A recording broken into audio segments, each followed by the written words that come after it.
اللهم آت نفوسنا تقواها وزكها أنت خير من زكاها. اللهم إنا نعوذ بك من قلب لا يخشع، ومن نفس لا تشبع، ومن عين لا تدمع، ومن دعوة لا يستجاب لها.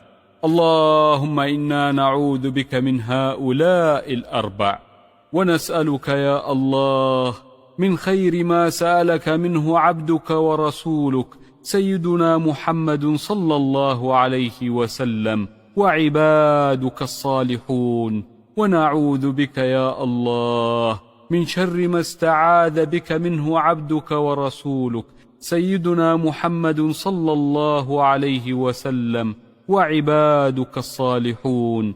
اللهم إنا نسألك الخير كله عاجله وآجله ما علمنا منه وما لم نعلم، ونعوذ بك يا الله من الشر كله عاجله وآجله ما علمنا منه وما لم نعلم. اللهم إنا نسألك الجنة